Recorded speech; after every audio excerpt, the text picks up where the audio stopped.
Pernah nggak sih, suatu pagi kamu bangun, berdiri di depan cermin, lalu tiba-tiba muncul sebuah pertanyaan yang mengusik pikiran. Siapa ya orang yang sedang menatapku balik dari kaca ini? Kita semua mungkin pernah merasakannya. Di tengah jadwal yang padat, tumpukan pekerjaan, dan notifikasi ponsel yang nggak berhenti bunyi, ada satu bagian dari diri kita yang rasanya pelan-pelan meredup, lalu hilang begitu saja. Buku ini, yang ditulis oleh Nago Tejena, seorang psikolog, diberi judul yang sangat dalam, Aku yang Sudah Lama Hilang. Sebuah panduan perjalanan untuk kita yang sedang merasa asing dengan diri sendiri di tengah dunia dewasa yang seringkali membingungkan. Di bab pertama ini, kita akan diajak untuk berani mengakui satu hal yang pahit, bahwa banyak dari kita sedang hidup dalam mode autopilot. Coba ingat-ingat masa kecilmu. Saat itu, duniamu terasa luas, penuh warna, dan kamu tahu persis apa yang membuatmu tertawa lepas.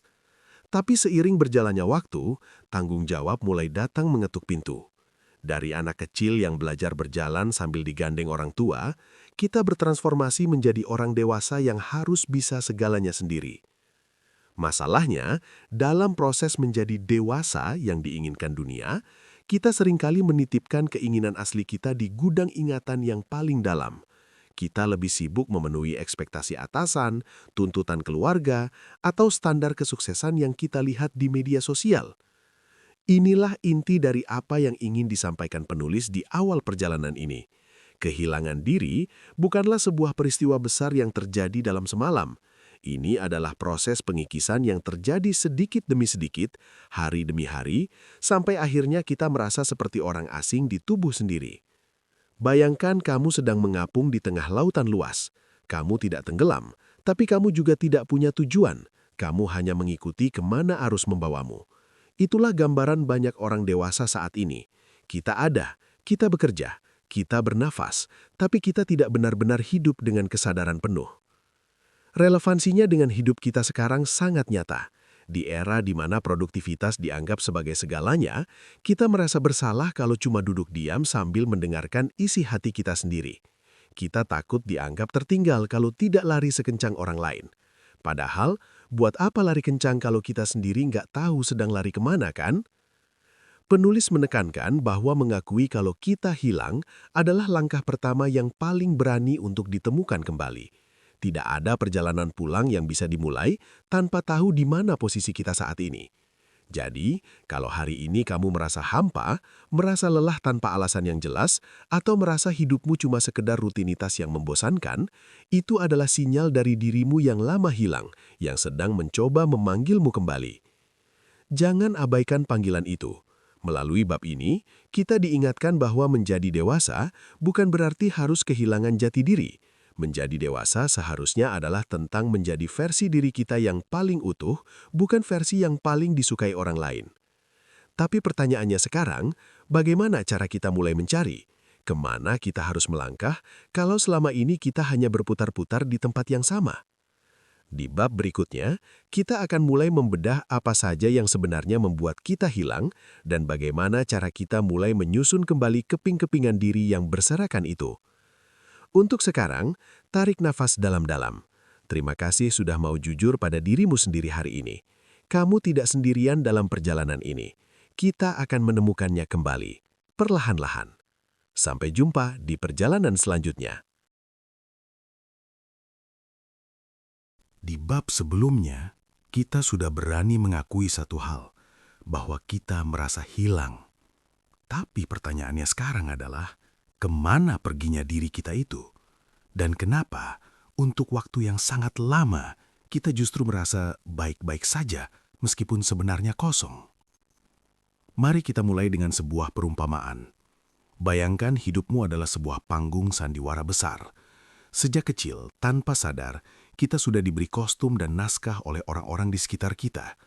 Jadilah anak yang penurut, kata mereka. Jadilah orang sukses yang tidak pernah gagal, kata dunia. Perlahan, kita mulai memakai topeng. Topeng si anak pintar, topeng si karyawan teladan, topeng si teman yang selalu ceria dan gak pernah punya masalah. Penulis buku ini, Nago Tejena, mengajak kita melihat bahwa kehilangan diri bukan berarti diri itu hancur, tapi diri itu tertutup oleh lapisan-lapisan topeng yang kita buat sendiri demi keamanan sosial.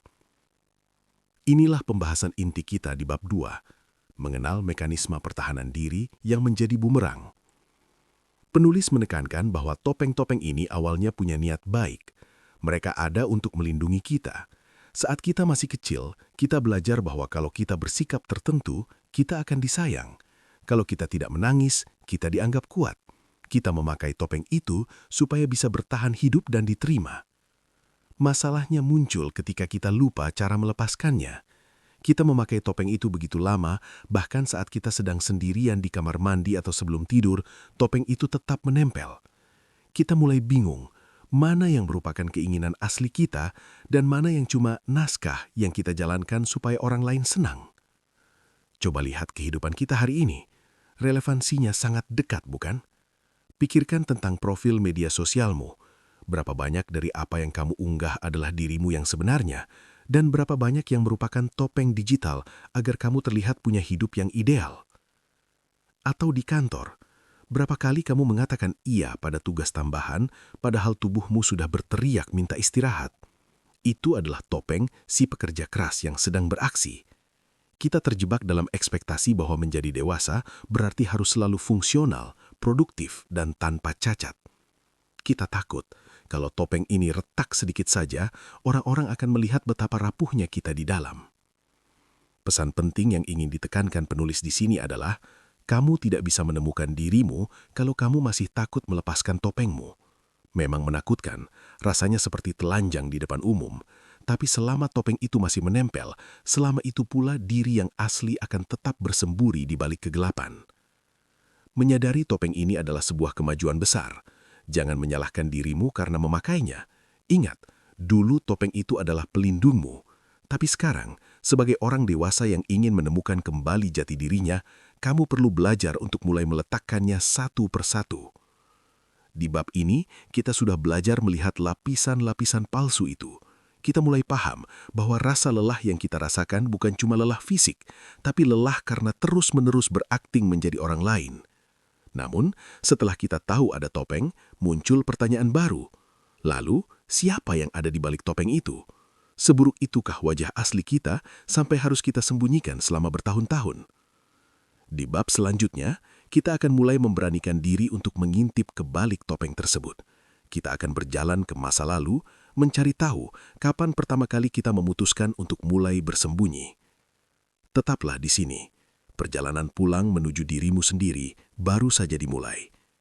Sampai jumpa di bab berikutnya.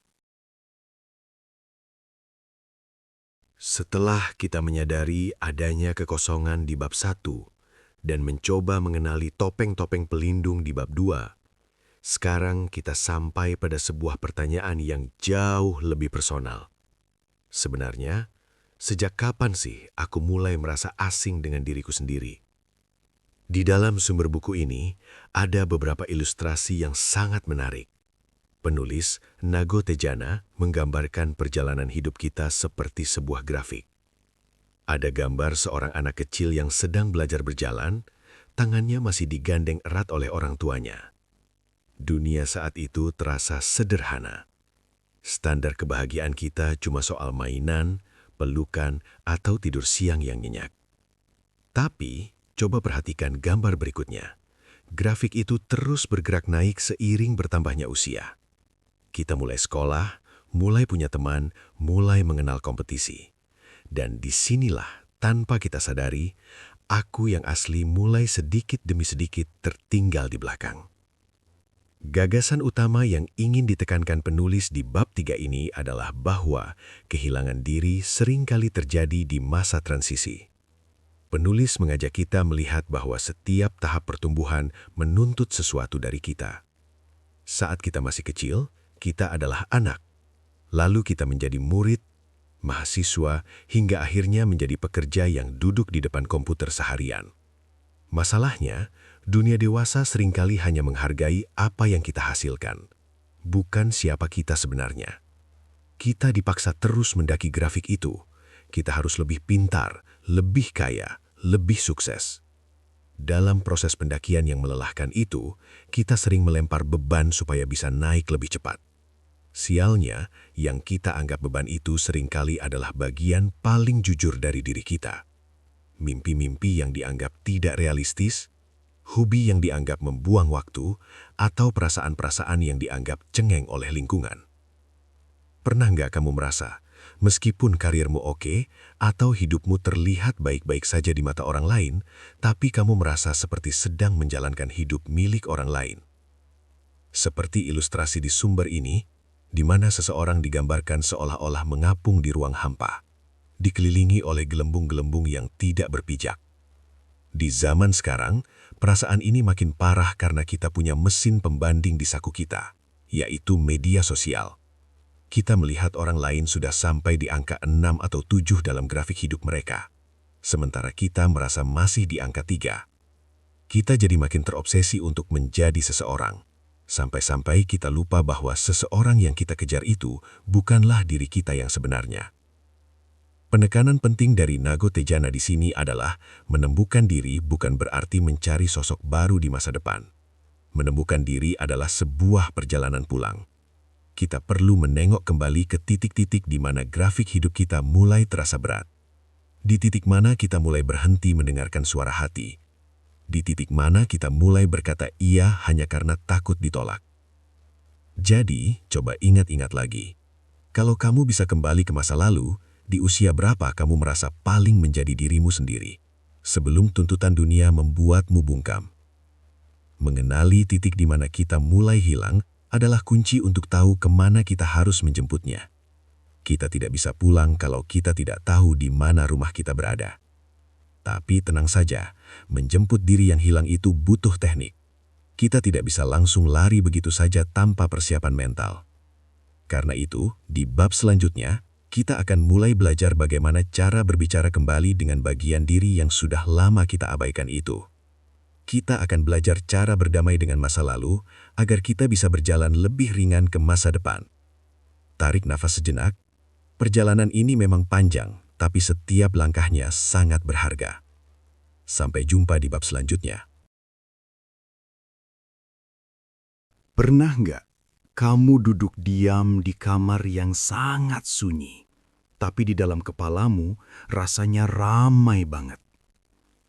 Seperti ada ribuan komentar, tuntutan, dan kritik yang saling bersahutan tanpa henti. Kita sudah bicara tentang rasa kehilangan di bab 1, tentang topeng di bab 2, dan melacak kapan kita mulai menghilang di bab 3. Sekarang, kita masuk ke bagian yang lebih menantang. Kita akan membedah kebisingan itu. Karena salah satu alasan kenapa kita sulit menemukan kembali siapa aku adalah karena suara asli kita sudah terkubur di bawah suara orang lain yang kita anggap sebagai suara kita sendiri. Penulis Nago Tejana menggambarkan perjalanan ini sebagai upaya untuk mendengarkan kembali. Di sumber buku ini ada ilustrasi menarik tentang seseorang yang mengapung di ruang hampa dikelilingi gelembung-gelembung. Gelembung itu bisa jadi adalah ekspektasi, kata-kata orang tua, standar kesuksesan dari atasan, atau komentar netizen yang tanpa sadar kita telan bulat-bulat. Inti dari bab 4 ini adalah banyak dari isi pikiran kita sebenarnya bukan milik kita. Sejak kecil, seperti grafik pertumbuhan yang kita lihat di bab sebelumnya, kita terus-menerus diisi. Kamu harus jadi anak yang begini, kamu jangan begitu. Saat kita dewasa, suara-suara eksternal ini menjadi internalized voices, suara yang menetap di dalam kepala dan berpura-pura menjadi suara hati kita. Bahayanya adalah ketika suara-suara itu bersifat kritis. Saat kamu melakukan kesalahan kecil dan muncul suara di kepala yang bilang, "Dasar bodoh, gitu aja nggak bisa." Coba tanya dirimu, itu suara siapa? Apakah itu benar-benar suaramu? Atau itu rekaman suara guru, orang tua, atau mantan atasanmu yang dulu sering menghakimi? Makna penting yang ingin ditekankan penulis di sini bukan berarti kita harus menyalahkan orang lain, bukan. Penekanannya adalah pada kesadaran. Kita perlu belajar menjadi penyaring yang ketat. Kita perlu membedakan mana keinginan dan mana kewajiban yang dipaksakan. Coba lihat hidup kita hari ini. Relevansinya sangat terasa di dunia digital. Kita bangun tidur, buka ponsel, dan dalam 5 menit pertama, kepala kita sudah penuh dengan suara standar hidup orang lain. Kok dia udah beli rumah? Kok dia liburan terus? Kok dia badannya bagus banget? Tiba-tiba muncul suara di kepala kita. Aku payah, aku tertinggal. Padahal itu bukan suaramu. Itu adalah suara algoritma yang beradu dengan rasa tidak amanmu. Inilah yang membuat kita semakin jauh dari aku yang asli. Kita sibuk memenuhi standar yang diciptakan oleh suara-suara asing itu sampai kita lupa apa yang sebenarnya membuat hati kita sendiri merasa tenang. Nago Tejena mengingatkan kita bahwa menemukan kembali diri yang hilang butuh keberanian untuk berhenti mendengarkan sebentar.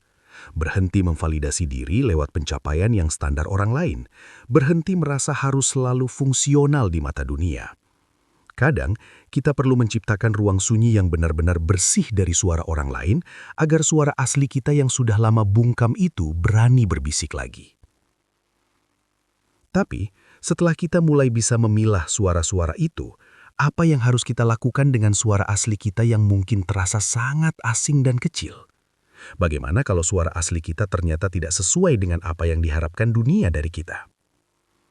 Nah, itulah yang akan menjadi inti perjalanan kita di bab selanjutnya. Kita akan mulai belajar cara memberi makan kembali suara asli itu. Kita akan belajar cara membangun kepercayaan diri dari dalam, bukan dari tepuk tangan orang luar. Untuk hari ini, coba lakukan satu latihan kecil. Saat sebuah pikiran buruk muncul di kepalamu, tanyalah pelan-pelan, ini suaraku atau suara masa laluku? Kamu akan terkejut betapa seringnya itu bukan suaramu. Terima kasih sudah mau mendengar dalam kesunyian ini. Kita lanjut lagi nanti.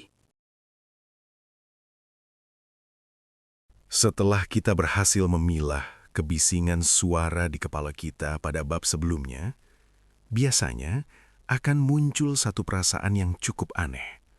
Sebuah kesunyian yang justru terasa hampa. Kamu tahu rasanya kan? Saat kamu tidak merasa sedih, tapi juga tidak merasa benar-benar bahagia. Kamu hanya ada. Di dalam sumber buku ini, ada satu ilustrasi yang sangat menggambarkan perasaan ini. Gambar seseorang yang sedang mengapung di ruang hampa, dikelilingi oleh gelembung-gelembung bening. Dia tidak tenggelam, tapi dia juga tidak berpijak. Inilah yang akan kita bedah di bab 5, kondisi mati rasa. Mengapa semakin kita dewasa, kita justru semakin sulit untuk merasakan sesuatu secara mendalam? Penulis Nago Tejena memberikan sebuah gagasan utama yang sangat menohok. Kita seringkali mematikan rasa sakit kita, namun tanpa sadar, kita juga mematikan kemampuan kita untuk merasa bahagia. Ingat grafik pertumbuhan yang sempat kita bahas di bab awal? Seiring grafik itu naik, dari anak-anak menjadi dewasa yang bekerja di depan layar, kita mulai belajar bahwa emosi adalah gangguan. Kita diajarkan untuk tetap profesional, tetap produktif, dan tetap stabil. Kita mengubur rasa kecewa karena tidak ingin dianggap lemah. Kita menelan kemarahan karena takut merusak hubungan. Akhirnya, sistem pertahanan diri kita melakukan tugasnya dengan terlalu baik. Dia mematikan semua saklar emosi kita agar kita tidak merasakan sakit lagi. Tapi dampaknya, kita jadi hidup seperti robot. Kita kehilangan warna dalam hidup kita sendiri. Penekanan penting dari penulis di sini adalah menemukan kembali dirimu berarti berani merasakan kembali. Kamu tidak bisa memilih-milih emosi mana yang mau kamu rasakan. Kalau kamu menutup pintu untuk kesedihan, maka pintu untuk kegembiraan juga akan tertutup secara otomatis. Coba deh perhatikan gaya hidup kita sekarang. Saat kita merasa sedikit saja tidak nyaman atau bosan, apa yang pertama kali kita lakukan? Kita buka ponsel, kita cari hiburan cepat, kita melakukan numbing atau mematikan rasa dengan scroll media sosial berjam-jam. Kita takut dengan keheningan, karena di dalam keheningan itu, rasa yang kita kubur selama bertahun-tahun mulai mencoba untuk muncul ke permukaan. Kita takut kalau kita mulai merasa, kita tidak akan bisa mengendalikannya. Padahal, Nago Tejena ingin kita tahu bahwa perasaan itu seperti tamu. Kalau tidak dibukakan pintu dan disapa, dia akan terus mengetuk dengan lebih keras dalam bentuk kecemasan, kelelahan yang luar biasa, atau kehampaan yang kronis. Makna penting dari bab ini adalah sebuah ajakan untuk mendarat. Berhenti mengapung seperti orang di gambar tadi. Mulailah jujur pada diri sendiri. Hari ini aku lelah. Hari ini aku sedang kecewa. Atau hari ini aku merasa tidak berharga. Mengakui rasa itu tidak akan membunuhmu. Justru itulah cara kamu mulai berpijak kembali ke tanah. Relevansinya sangat besar untuk kesehatan mental kita di dunia yang serba cepat ini. Belajar untuk merasakan kembali adalah bentuk tertinggi dari mencintai diri sendiri. Ini adalah perjalanan untuk mengisi kembali gelembung-gelembung hampa itu dengan napas kehidupan yang nyata. Tapi setelah kita berani merasakan kembali, bagaimana kalau yang muncul justru rasa sakit dari masa lalu yang belum sembuh? Bagaimana kalau diri kita yang hilang itu ternyata sedang terluka parah? Untuk saat ini, cobalah letakkan tanganmu di dada. Rasakan detaknya. Sadarilah bahwa kamu lebih dari sekedar rutinitasmu. Kamu adalah manusia yang berhak untuk merasa. Tarik nafas, dan mari kita lanjutkan perjalanan ini bersama-sama. Kita sudah sampai di titik ini. Titik di mana kita tidak lagi cuma bertanya, siapa aku? Tapi mulai berani bertanya, apa yang sebenarnya terjadi padaku? Di bab-bab sebelumnya, kita sudah melihat grafik kehidupan kita. Kita melihat bagaimana sosok anak kecil yang ceria pelan-pelan berubah menjadi orang dewasa yang sibuk di depan layar. Tapi pernah nggak kamu terpikir, saat grafik itu bergerak naik, ada bagian dari dirimu yang nggak ikut naik. Ada bagian yang terhenti di masa lalu karena sebuah luka yang belum sempat disembuhkan. Inilah pembahasan inti kita di bab 6. Penulis, Nago Tejana, mengajak kita untuk melakukan sesuatu yang mungkin terdengar aneh bagi sebagian orang. Menjemput diri kita yang tertinggal. Gagasan utama bab ini adalah tentang inner child atau anak dalam diri. Penulis menekankan bahwa aku yang hilang itu sebenarnya tidak pergi kemana-mana. Dia hanya sedang bersembunyi di sudut ingatanmu, menunggu untuk divalidasi. Makna pentingnya adalah kita tidak bisa benar-benar menjadi dewasa yang utuh selama kita masih mengabaikan luka-luka kecil dari masa lalu. Seringkali, sebagai orang dewasa, kita merasa luka masa lalu itu sepele. Itu kan cuma masalah anak-anak, atau masa lalu nggak usah dibahas lagi. Tapi faktanya, luka yang tidak disembuhkan itu seperti virus di latar belakang komputer. Dia tidak terlihat, tapi dia membuat sistemmu melambat.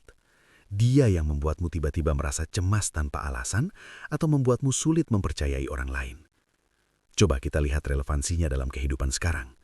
Pernah nggak kamu merasa sangat marah atau sangat sedih karena hal kecil di kantor atau di lingkungan pertemanan?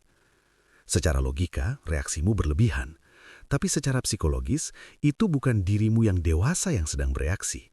Itu adalah anak kecil di dalam dirimu yang dulu pernah disakiti dengan cara yang sama dan sekarang dia sedang berteriak minta tolong. Penulis memberikan penekanan yang sangat indah di sini. Kamu sekarang adalah orang dewasa yang punya kekuatan untuk melindungi anak kecil itu. Dulu, saat kamu terluka di usia 5 atau 10 tahun, mungkin kamu tidak berdaya. Kamu tidak punya pilihan selain memendamnya. Tapi sekarang, kamu adalah orang tua bagi dirimu sendiri. Kamu bisa memeluk dirimu yang dulu, mendengarkan ceritanya, dan bilang, "Gak apa-apa, sekarang kamu aman sama aku." Ini bukan sekedar teori psikologi yang rumit. Ini adalah tentang memulihkan hubungan yang paling penting dalam hidupmu, yaitu hubungan dengan dirimu sendiri. Jika di bab sebelumnya kita belajar untuk merasakan kembali, di bab ini kita belajar untuk mengobati rasa itu. Kita belajar bahwa menjadi dewasa bukan berarti menjadi keras pada diri sendiri, tapi justru menjadi lebih lembut dan pengertian. Relevansinya hari ini sangat kuat. Di tengah dunia yang menuntut kita untuk selalu tangguh dan tanpa celah, berani mengakui luka adalah sebuah tindakan revolusioner. Ini adalah langkah nyata untuk berhenti mengapung di gelembung hampa dan mulai berpijak pada realitas yang sehat. Tapi setelah kita mulai menjemput bagian diri yang terluka itu, apa langkah selanjutnya? Bagaimana cara kita menyusun kembali kepingan-kepingan itu menjadi sebuah aku yang baru dan lebih kuat? Perjalanan kita belum usai, namun dengan membawa diri yang tertinggal itu kembali bersamamu, langkahmu ke depan akan terasa jauh lebih ringan. Kamu tidak lagi berjalan sendirian. Kamu berjalan bersama seluruh versi dirimu yang kini sudah berdamai. Tarik nafas panjang, berikan sedikit kasih sayang untuk dirimu yang sudah bertahan sejauh ini. Kamu hebat. Kita akan terus berjalan. Sampai jumpa di bab selanjutnya, di mana kita akan mulai merajut kembali jati diri yang baru. Sampai jumpa. Setelah kita melewati perjalanan panjang, mulai dari menyadari kehilangan, melepas topeng, hingga menjemput anak kecil yang terluka di dalam diri kita, ada sebuah perasaan baru yang muncul. Rasanya seperti baru saja bangun dari tidur panjang yang sangat melelahkan. Sekarang kita berdiri di sini.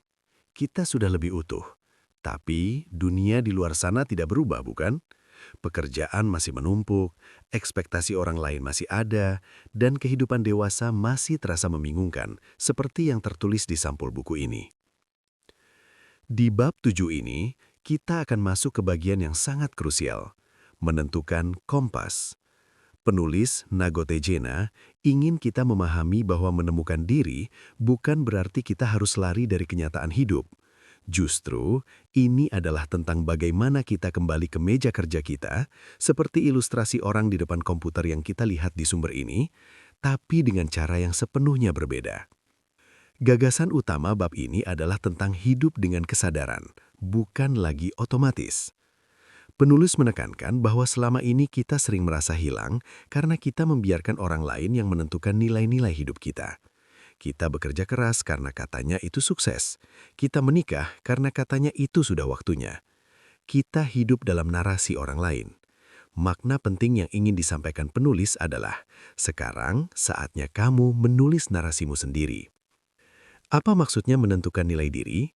Mari kita ambil contoh yang sangat dekat dengan kita sekarang. Katakanlah kamu adalah orang yang sangat menghargai ketenangan.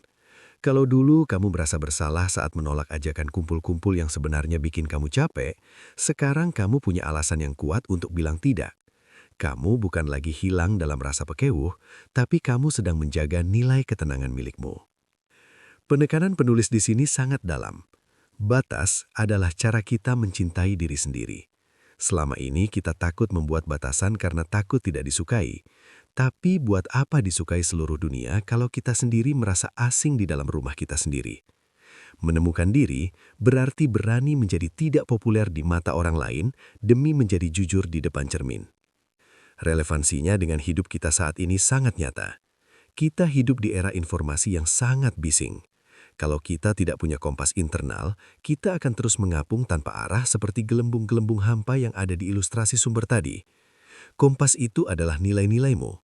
Apakah itu kejujuran, kebebasan, kasih sayang, atau pertumbuhan? Begitu kamu tahu apa yang paling penting bagimu, keputusan-keputusan sulit di dunia dewasa akan terasa jauh lebih ringan. Penulis mengingatkan kita bahwa perjalanan ini bukan tentang menjadi pesempurna. Tidak ada manusia yang sempurna. Ini adalah tentang menjadi otentik. Menjadi orang yang sama, baik saat sendirian maupun saat berada di tengah keramaian. Inilah kemerdekaan yang sesungguhnya bagi orang dewasa.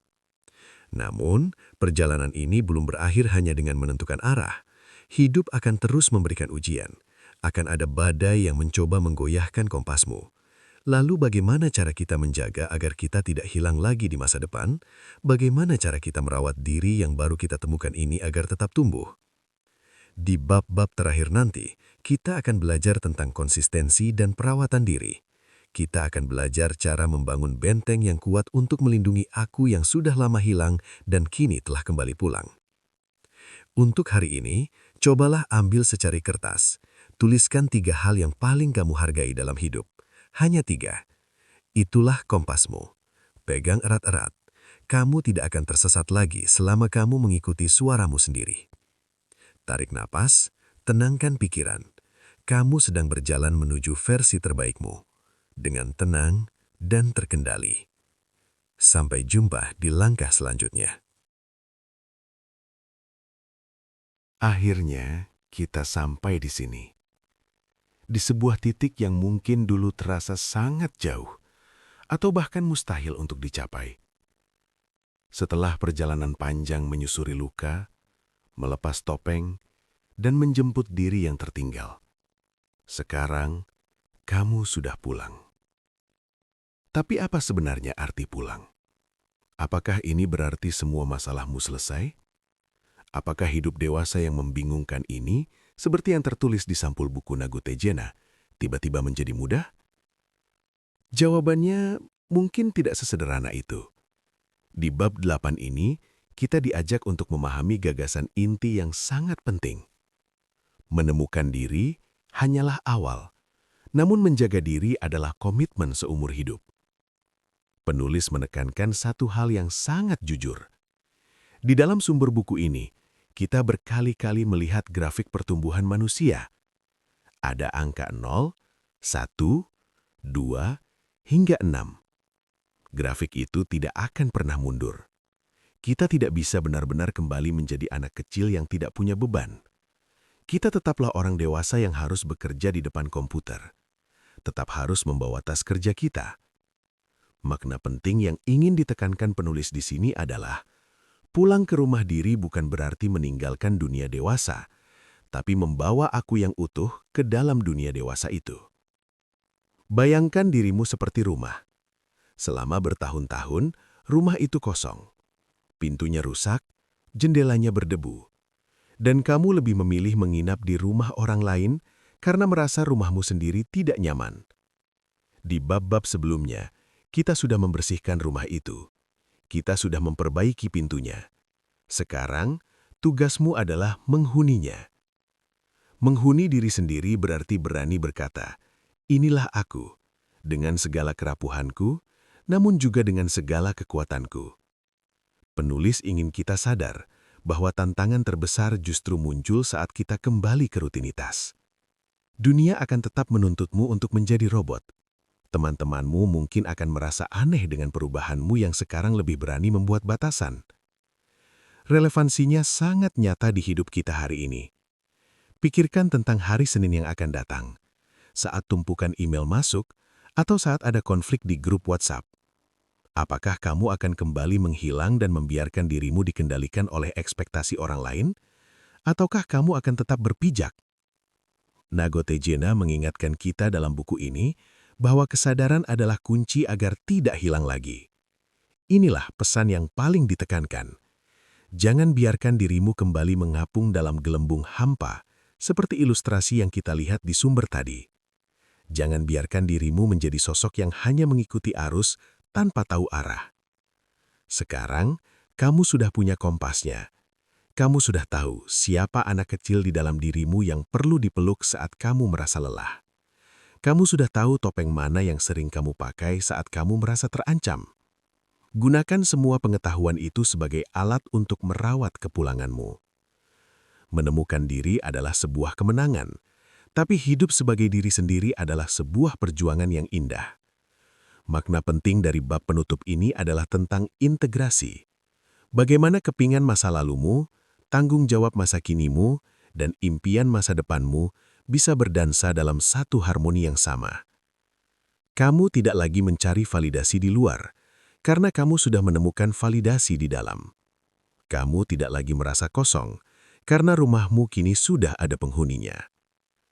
Sebagai penutup perjalanan kita di buku ini, tarik nafas yang paling dalam yang pernah kamu ambil hari ini. Rasakan oksigen itu masuk. Sadari keberadaanmu di detik ini. Kamu ada. Kamu utuh. Dan kamu tidak lagi hilang. Terima kasih sudah berani menempuh perjalanan ini. Terima kasih sudah mau menjemput dirimu yang sudah lama menunggu untuk ditemukan. Ingatlah, jika suatu saat nanti dunia terasa terlalu bising dan kamu mulai merasa asing lagi, kamu selalu tahu jalan untuk pulang. Selamat menjalani hidup yang baru, hidup yang benar-benar milikmu. Akhirnya, kita sampai di penghujung perjalanan ini. Kalau kamu masih mendengarkan suara ini, itu artinya kamu adalah petarung yang hebat. Kamu sudah melewati labirin emosi yang tidak mudah. Kita sudah menelusuri jejak dari masa kecil, melihat grafik pertumbuhan kita yang naik turun, sampai memahami betapa seringnya kita menghilang di balik meja kantor atau tuntutan sosial, seperti ilustrasi orang di depan komputer yang kita lihat di sumber tadi. Di bab 9 ini, penulis Nago Tejena ingin mengajak kita berhenti sejenak dan melihat pemandangan dari titik tempat kita berdiri sekarang. Gagasan utama bab ini adalah tentang integrasi dan keberlanjutan.